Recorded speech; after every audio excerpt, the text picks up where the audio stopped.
Hello and welcome to FedBiz 5. I'm Sam Fields. Let me guess, you finally get comfortable running time and materials work. You've got your rates dialed in, you understand how to staff it, and then the government says, cool, now let's do more fixed price. That's exactly what's happening right now. There's a clear fixed price push coming out of the highest level of federal procurement policy.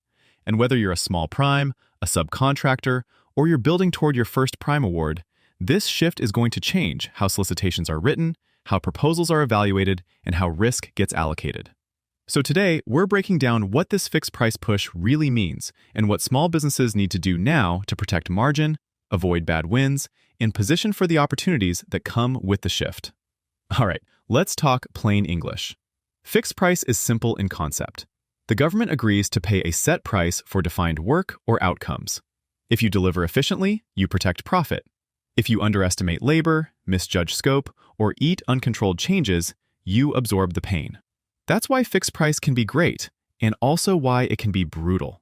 Because fixed price is not just a contract type. It's a risk strategy. Now, why is the government pushing it so hard? The policy argument is straightforward. The government wants cost predictability, stronger accountability, and more incentive for contractors to control costs and deliver outcomes. The recent executive order on this topic makes fixed price the default approach whenever possible, and it pushes cost reimbursement and time and materials into justify it territory. And the order doesn't just look forward, it also directs agencies to review their biggest non-fixed price contracts and push them toward fixed price and performance-based incentives where practical. That is a strong signal to every contracting shop and program office.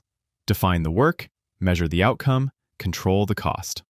So what changes for small businesses in 2026? Here's the biggest thing. It's not just that you'll see more fixed price solicitations. It's that you'll see more fixed price behavior.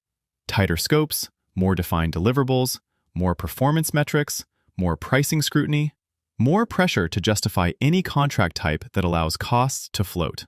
And that changes how you should bid. Because in a fixed price environment, the wrong bid hurts more than no bid at all. Now, I want to make this real with a scenario. Imagine you're a small cybersecurity firm.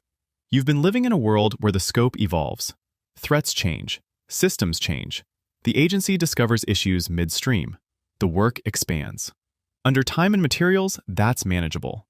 You still need discipline, but scope drift doesn't automatically destroy your margin. Under fixed price, if the requirement is unclear and you price it anyway, you can win and still lose. You're now on the hook to deliver a fixed outcome in an environment that might not be stable. So this shift is not about being scared of fixed price, it's about respecting it. Fixed price works best when the scope is stable and the deliverables are measurable. When one of those things is missing, risk skyrockets. That's why you'll see pushback in certain markets. Complex IT modernization, cyber, advisory work. These areas often involve discovery and evolving requirements. Fixed price can still be used, but only if the government defines outcomes well and both sides manage changes with discipline. Now let's talk about the opportunity side for small businesses, because there is one. Big primes that have lived on cost type or long-running time and materials vehicles may face pressure to restructure work into more defined, outcome-based chunks. That can create new subcontracting lanes, carve-outs, recompetes, and task order opportunities for small businesses that can deliver discrete, well-scoped solutions at a predictable price.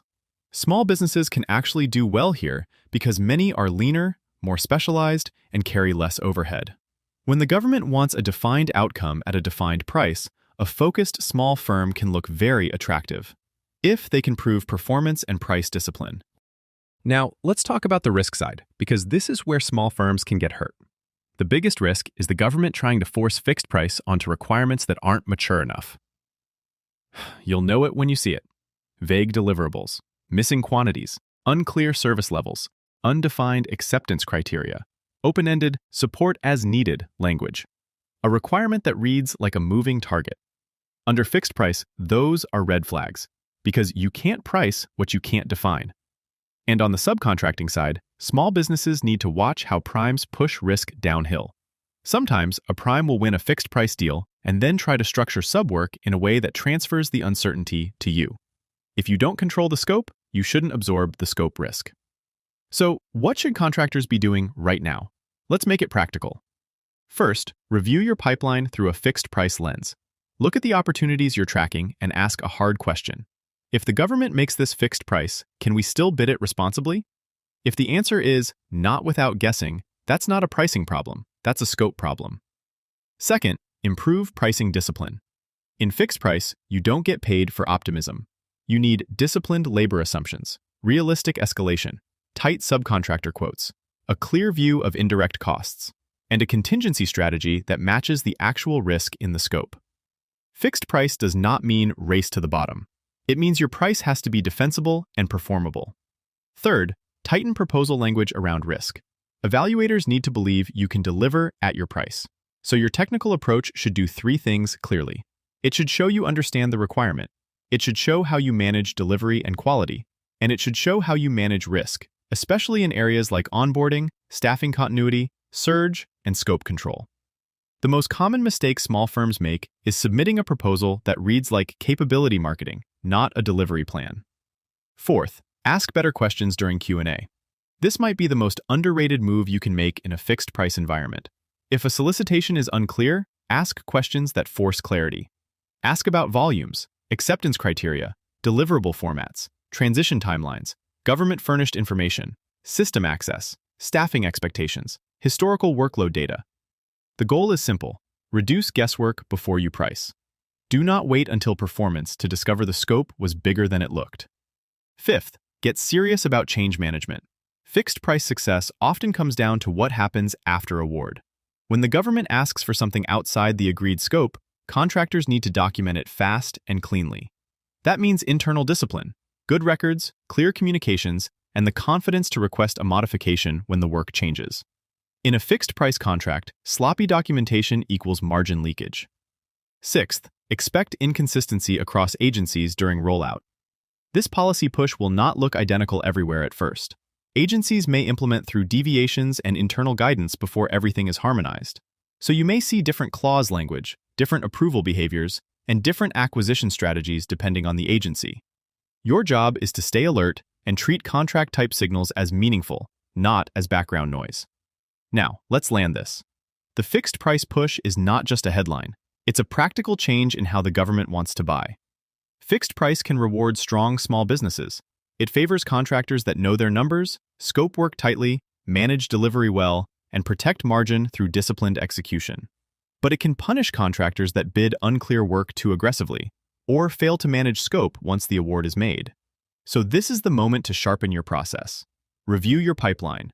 Strengthen pricing discipline, study buyer behavior, ask better questions, document everything. And if you want a powerful tool to move faster in this environment, that's where FedBiz 365 comes in. FedBiz 365 is designed to help contractors surface relevant contracts quickly, break down solicitations into plain English, and even build proposal templates in seconds, so you're not starting from scratch every time. It also helps you identify the right buyers for what you sell, with contract context that makes outreach smarter. And it gives you a clean way to manage your pipeline so your team stays focused on the opportunities that are actually worth the lift. If you want to see it in action, call us for a free demonstration of FedBiz 365. Thanks for listening to FedBiz 5. And until next time, stay proactive, stay disciplined, and keep winning in government contracting.